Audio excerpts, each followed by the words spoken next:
Okay, let's go back to one of our headlining stories here on the News Hour for you. That compelling report from the United Nations talking about the imminent, in effect, imminent impact of global warming.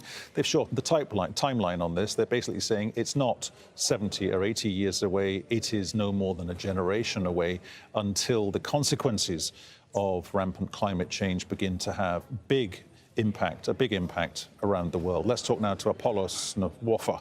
He's the Pan-Africa Director of Oxfam International. He joins us from Nairobi. Apollos Nwafor, what kind of impact will this have on Africa?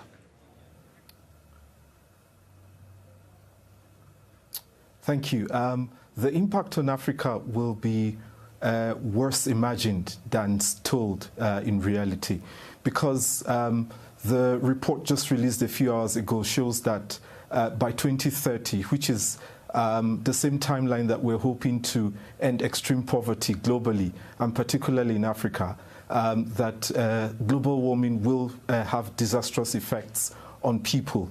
Currently, with the levels of green gas emissions, we're losing more than 100 million people to poverty. So by 2030, it will be worse than this, because at the current levels, the report also states that we have 45% releases of carbon dioxide, and if no action is taken now, then it's going to be far worse, and we will reach extreme limits where the damages will be beyond repairs. How do African countries, African leaders, make sure this happens? Because one of the conclusions of the report says we can all, as individuals, make a difference quickly, but you can only make a difference, a real difference, if you are financially and economically, quotes, successful, either as an individual or talking about the wealthier countries. So many of the world's poorer countries are on the continent of Africa. So you can't ask people who literally live off the land to make that difference. It can't happen.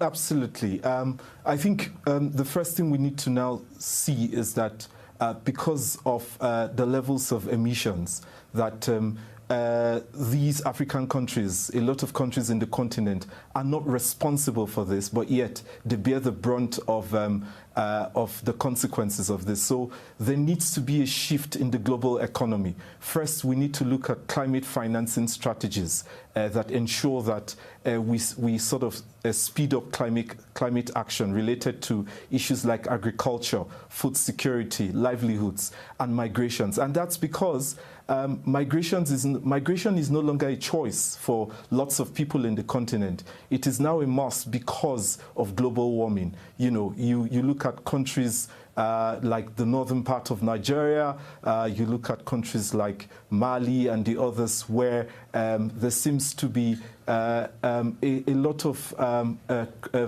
food security issues facing them because of global warming. So there needs to be more financing from the rich countries and the wealthy countries to address these issues. And let's be very clear, a lot of these wealthy countries or these wealthy individuals are responsible for the high levels of emissions within the continent, and they need to pay for it, so to speak.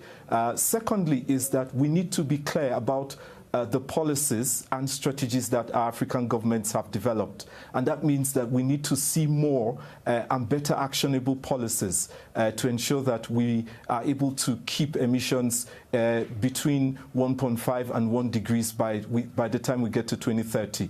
Let's remember that it was our governments, globally, that agreed to commissioning this report 3 years ago. And now they must respond to this report in a manner that shows that they're demonstrating accountability and transparency, particularly to the African people who are worse hit by these climate change challenges, but are not responsible for the greenhouse gas emissions. Interesting you talk about accountability there, despite the fact that, for example, China still gets a lot of its energy from coal-fired power station. Basically, forget coal. Coal has got to be got rid of on the one hand. And people like Donald Trump pulling out of the Paris Climate Change Accord from, what, 2.5 years ago.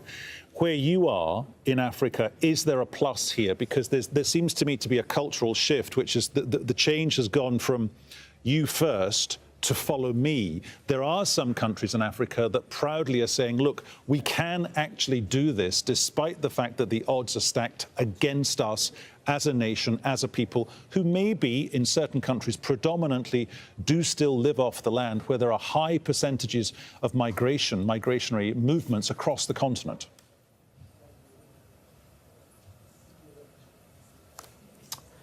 Yes, I think what's important is for many of the African countries which are committed, to addressing the global warming and the broader climate change challenges, remain committed. And they've done that with, they've made those commitments with the limited resources. We saw that in the times they all signed up to the Paris Agreement. We've seen that in when they came up with their nationally determined